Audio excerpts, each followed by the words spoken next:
Shazam! Sorry, that title is just too fun not to shout out. Funny story, I saw the first one with my grandpa, and when the title popped up during the credits and the music ended, he just shouted it out to the whole theater. It was pretty funny. But speaking of the first one, a good place to start this review is my thoughts on it. And I have to say, it might be my favorite DC movie. I know that might be a strange pick, but I'm just a sucker for that childish sense of fun it has that's not entirely innocent. It's just a straightforward kid's fantasy with a good, clean arc for our main character, and a charming, mischievous sense of humor throughout. So, how does our sequel stand up to its awesome predecessor? It's alright. Yeah, it's good. Not as good as the first, but certainly watchable. Okay, so what's the story?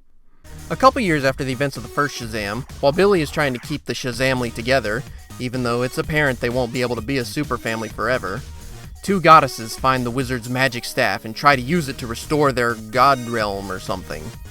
Oh, and do you know how they're able to get their hands on it? It's because at the end of the first movie, Billy just broke it, threw it away, and forgot about it. Yep, the inciting incident is that this dumb kid had something very important, broke it, lost it, and forgot about it. Which just shows that this movie gets what made the last one so good.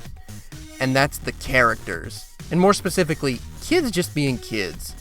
But in a world of superheroes. My favorite part of the last movie was getting to know all the different kids, and just how cool and satisfying it was to see them all get powers at the very end.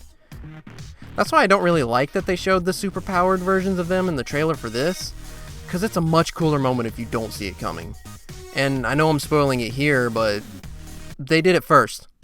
Another thing I'm not crazy about is the fact that in the first film, it looked like they all got a different one of the 6 Shazam powers. One got the wisdom of Solomon, one got the strength of Hercules, another the stamina of Atlas, the power of Zeus, courage of Achilles, which I always interpreted as the flying part for some reason. Another with the speed of Mercury. Here it looks like they all have the same powers. Freddy even calls himself Captain Every Power. Maybe each kid is supposed to have one that they're the most proficient at, but it never really reads that way. I'll admit though, that's not what's important. What's important is that they make the kids likable. And to me, they succeeded. Some people might find Freddy and Billy annoying, but they struck a tone that really resonated with me personally. I think it's because growing up I really liked Ben 10, and this movie perfectly recreates what that series did, which is showing what dumb kids would do if they were gifted with superpowers, how they try to use them to help while causing a lot of damage in the process, but also just screwing around with their powers for fun. But one thing that does put this movie below the first one for me is that with the exception of Freddy, you don't really see much of the main characters as kids. They stay in super form for most of the movie, which is fine, but it does leave me missing just seeing the kids be kids. Another downgrade about the characters in this one is that there are a few arcs that get set up right at the start, but get mostly ignored until right at the climax. Which I know happened in the first, but for some reason it felt more organic there. Also, there's a couple out-of-character moments that are done just for the sake of jokes, but the jokes are fine for the most part. I know it sounds like I'm really talking down on this movie, but it's more about how good the first one is, since I got more out of that one as a film with strong characters and emotions, while this one felt more like a fun episode of one of those action cartoons from the early 2000s, hence the Ben 10 comparison, which I really like.